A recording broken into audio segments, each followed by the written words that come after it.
Most people don't start a podcast because they're afraid nobody will listen. But what if I told you that's actually the best reason to start? Because podcasting isn't just about downloads, it's about learning in public. It's about building an unfair advantage for yourself that compounds over time when nobody is asking you to. When I started my first podcast in 2016, I was terrified. I would sweat through my shirt. I would blank in the middle of episodes. I felt like a total fraud. But here's what nobody tells you. A podcast forces you to think better. It's an excuse for meeting amazing people and having great conversations that otherwise wouldn't have happened. It makes you more curious because now you have a reason to ask better questions about things that you care about. And one of the biggest advantages is that it trains your voice. It allows you to sound more like you. And the craziest part, one conversation was enough to change my life. In episode 17 of my first podcast, I met Marcus Philly, the founder of Functional Bodybuilding. And that one episode not only got me 10,000 downloads overnight once Marcus shared it, but that relationship led to my dream job, coaching Fortune 1000 executives and professional athletes. And that's when I realized podcasting is not about how many people hear you,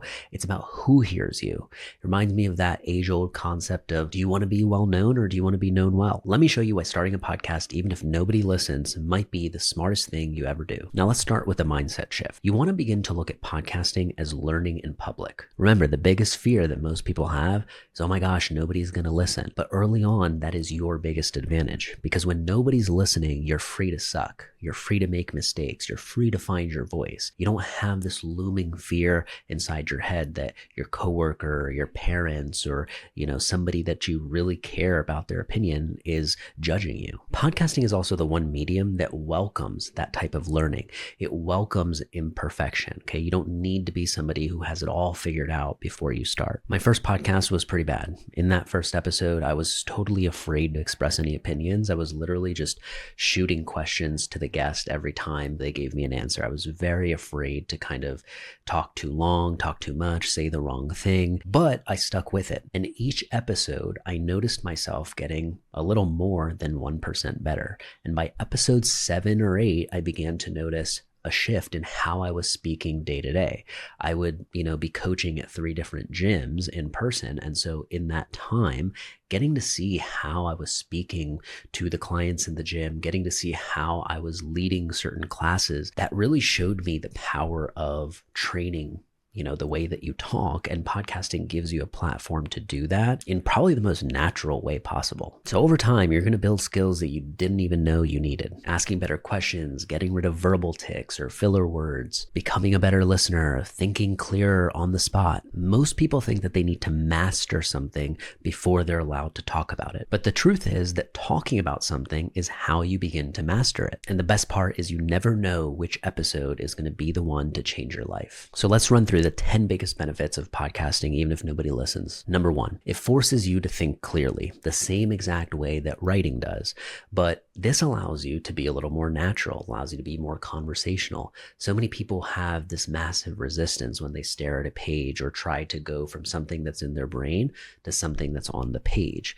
And so when you remove that and you're literally just talking to somebody in front of you like it's a normal conversation, or you're doing a solo episode like this where I'm talking directly to the camera, it allows things to come out that otherwise would not have. And a lot of this is something that is allowing your thinking process to get clearer and clearer over time.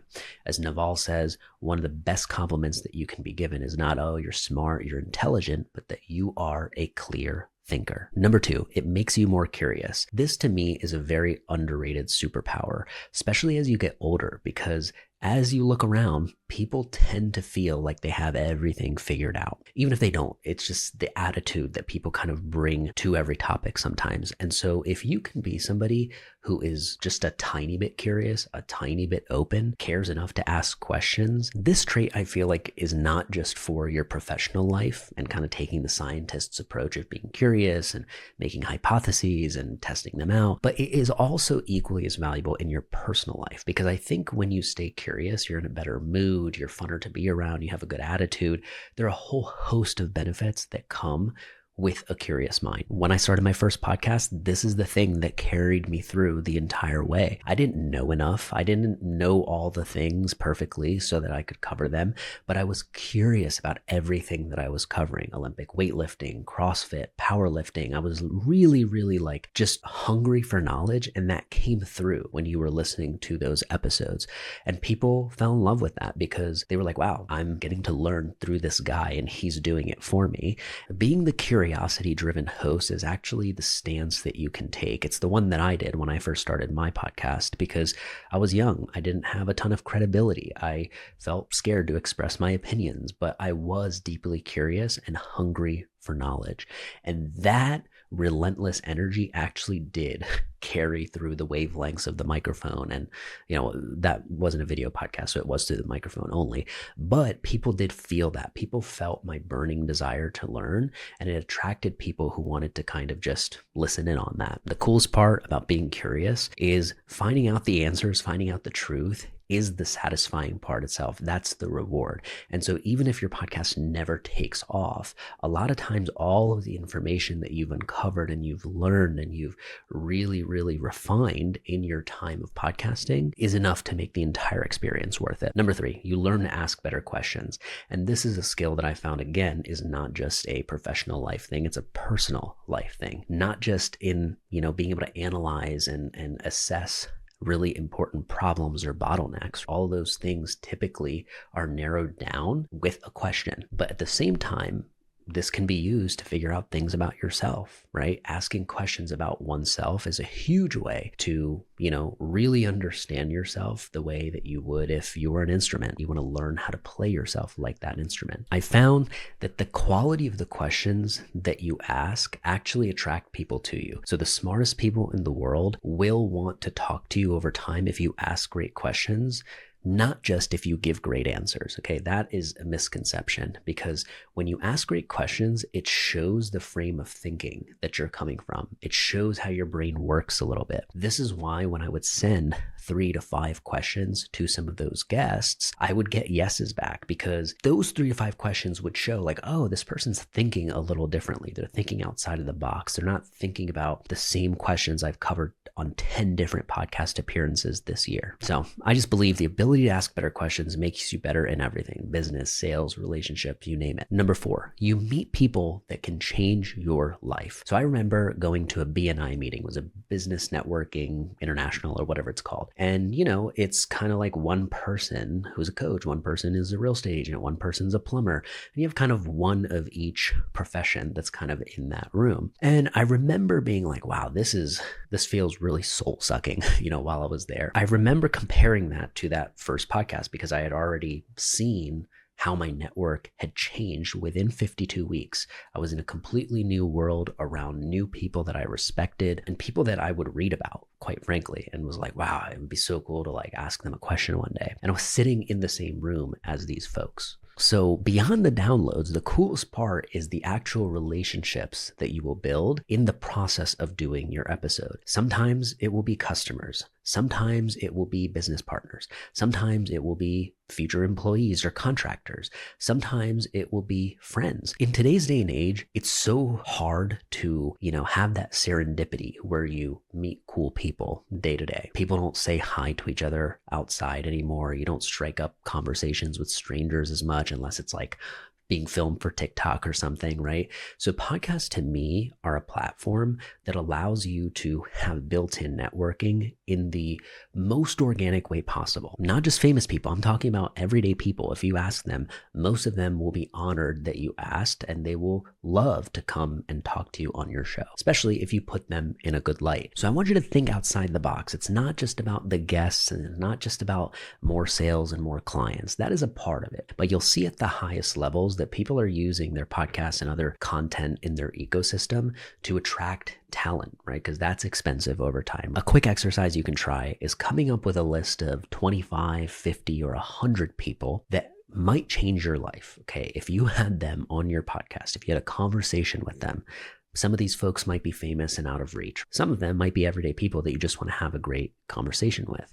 But put down all the names of these folks that might have an impact. This reminds me of something Naval says again, which is it's the people, stupid, right? It's all about the people. You realize that these relationships that you build over time, it's so enriching, because when you stop doing the podcast, like when I, took a break from it for a few years after I did Look Good, Move Well, it was one of those things where I was like, whoa, this is a big, big hole in my life. Like these organic conversations, the dopamine hit that you might get from meeting somebody new and being like, whoa, we just really hit it off. Like that would carry me for the next week in terms of how excited I was by that conversation, the ideas that I was having. Podcasting is an awesome built-in way to meet new people and to get out of your comfort zone in a safe way. Number 5, it's a digital asset that lives forever. So unlike something like an Instagram post or a TikTok video, these things depreciate over time. Similar to when a car is driven off the lot, it loses like 30-40% of its value. So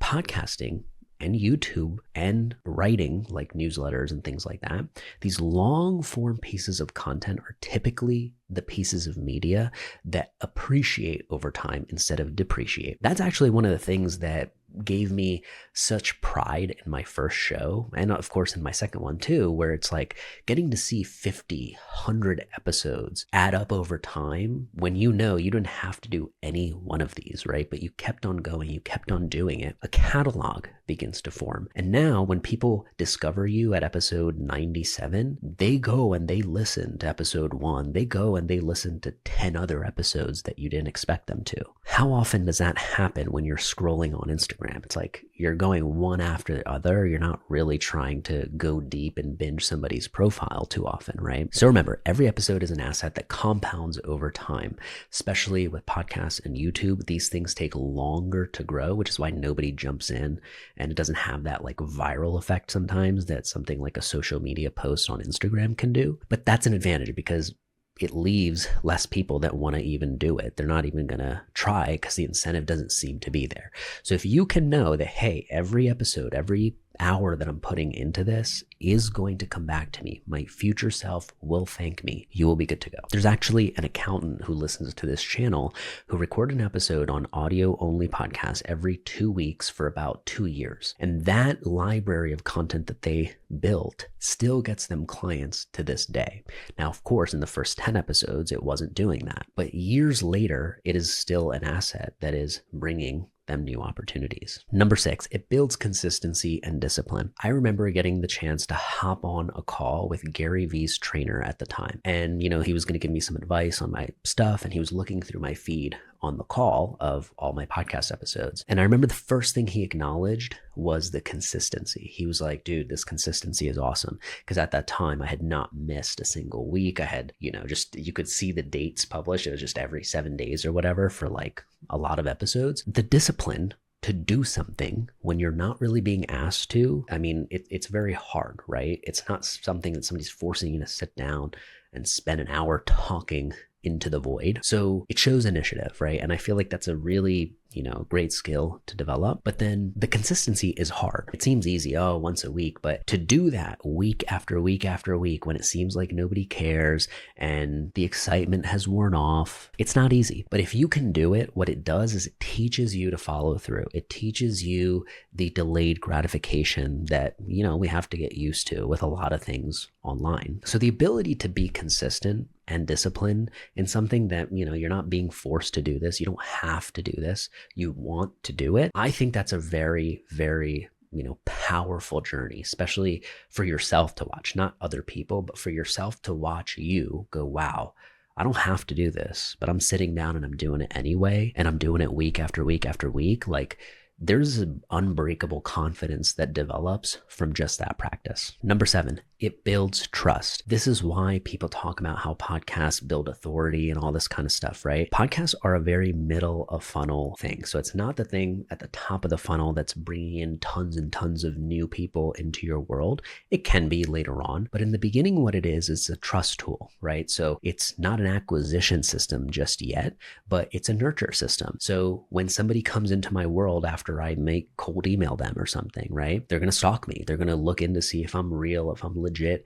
And this is where, if they find a podcast and they decide, oh, wow, I can hear how this guy talks, I can maybe see him on video, I can see what he talks about. If somebody decides to stalk you there, that goes a very long way. I've had people who go down the rabbit hole and the conversion is just so smooth because the podcast is a front and center piece that I really try to, get people to discover, because it's hours and hours and hours of you talking in a very natural way where you're not trying to sell something, right? You're not trying to look your best like you might be on an Instagram feed. Number 8, it makes you a better listener. I mean, this skill you will see transfer across outside of podcasting. So you're going to notice within a couple episodes even how you begin to just pay attention to other people when they're talking, how you feel. Like I remember this uncomfortable feeling that I even took improv to try to shed, because it was like the feeling of being afraid of not knowing what to say in the moment, or not knowing what to say when you don't know what to say. And that jarring feeling I experienced for quite a while in that very first podcast. And I feel like what this does is it gets you okay with being like, all right, let me just listen here, instead of just preparing what's the next thing I'm going to say, right? Or trying to figure out how I'm going to sound smart with my answer.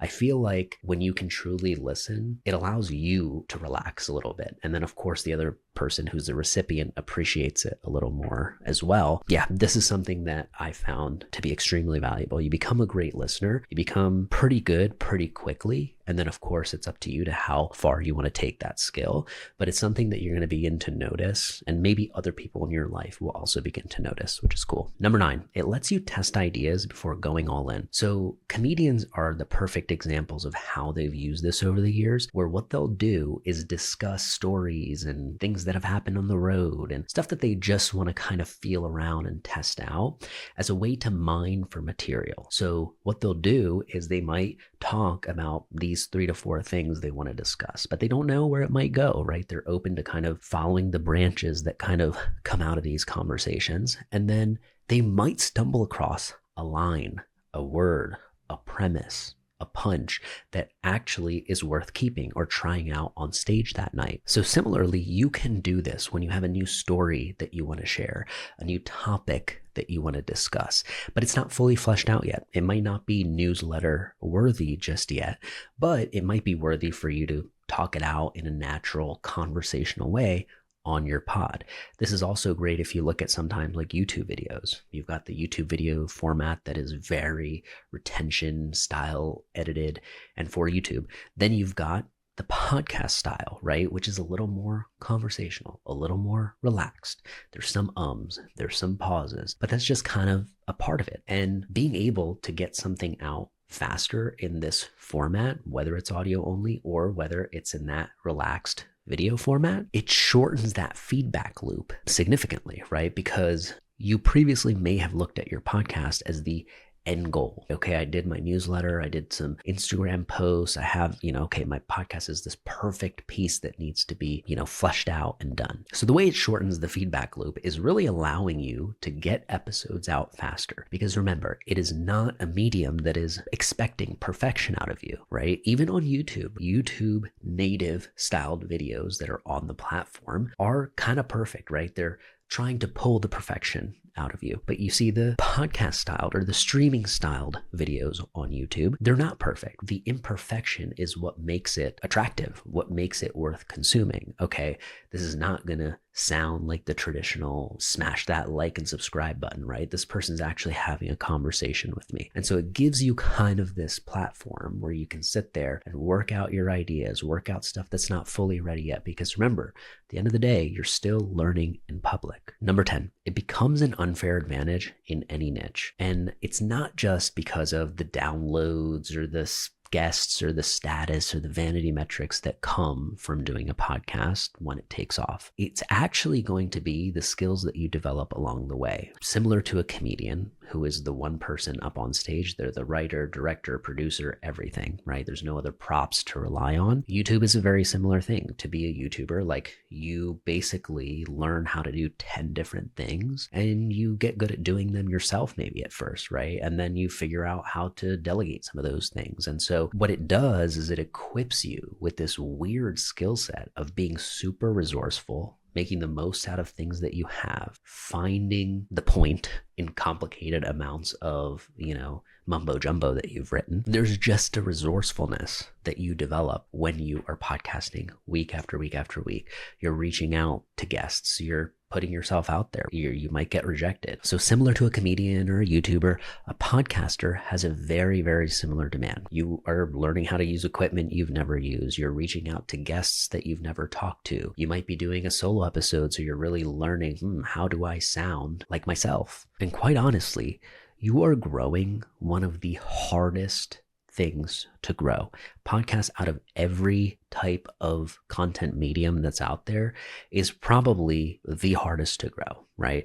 And that's because there's no discovery built in and a host of other things. It's getting better, but it's still very, very difficult to grow. And so if you put in the work in the beginning and you're able to last to the point where you begin to actually grow, you have become a different person because you've stuck it out through such a difficult part. Like you had to kind of withstand, maybe being disliked, maybe being misunderstood, maybe being judged. All of these skills to me feel like they pay off in multiples, right? There's so many other scenarios and contexts that I might want to apply that to, other goals and ventures that I might have where I'm going to need to draw upon some of these skill sets. And so podcasts are a perfect way to begin building them because you're doing it indirectly, right? You're not thinking so hard about like, oh man, I'm getting rejected right now, right? You're just kind of doing it as a part of this process. This reminds me of something that Jerry Seinfeld said in his commencement speech at Duke.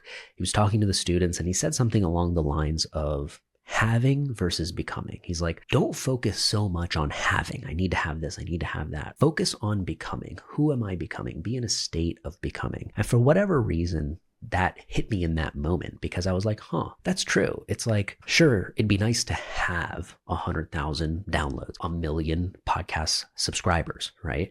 But who you become along the way is often a way more rewarding and fulfilling journey. And it's cool because, others will see that too. And, that's always interesting because people are like, wow, like this person has the ability to change and grow. And like, think about how uncommon that is when you look around you, right? Most of us are set in our ways. And so by putting yourself out there like this, the irony is that yes, it might seem to other people like, oh, okay, you're doing this for us. You're doing this for other people. But at the end of the day, you're really doing it for yourself. The people that you talk to, the episodes you record, the conversations that you have, the stuff that you cover, it's for you. It's changing you. You are becoming somebody who cares about something. You're becoming somebody who's interested. You're becoming somebody who contributes. You're becoming somebody who's a podcaster. You're becoming somebody who's creative. And what's even cooler is when you spend a lot of time being interested, you're eventually becoming somebody who's interesting. So remember, podcasting is still early, just like YouTube was in 2010. When I first started podcasting in 2016,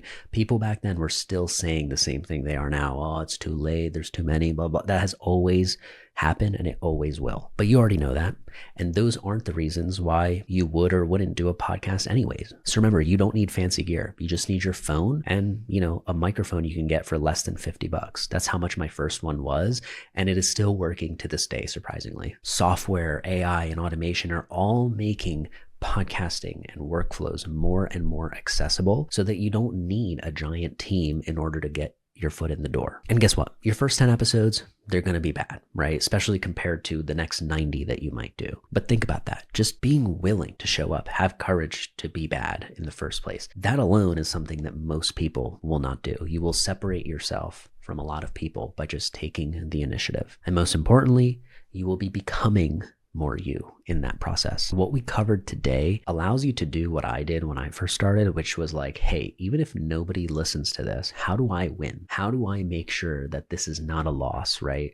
Not just the mic and the equipment that I might have gotten, but just the time that I'm putting into this, right? The conversations that I'm having. How do I make sure that each one of them are a win on its own? And they were. And that's why I think that show ended up being a win in my niche at that time, was because each episode was for me. And I think when you make something for yourself, you put some extra care into it, right? It passes through a certain set of filters that you might not think about as much if you are designing that same piece for another avatar that you can't really connect to. There's a massive benefit in making this for yourself, because in that process, you're going to have a lot of people that come to you. So there's a lot of benefit in just doing this for yourself. And that's what I try to do with every client that I work with on this stuff, is make it so that there is no loss. Even the biggest loss that you can think of with your pod is still a win for you personally because of who you are becoming and how podcasting is allowing you to do that. So remember, no excuses. There's no need for perfect niche, perfect gear.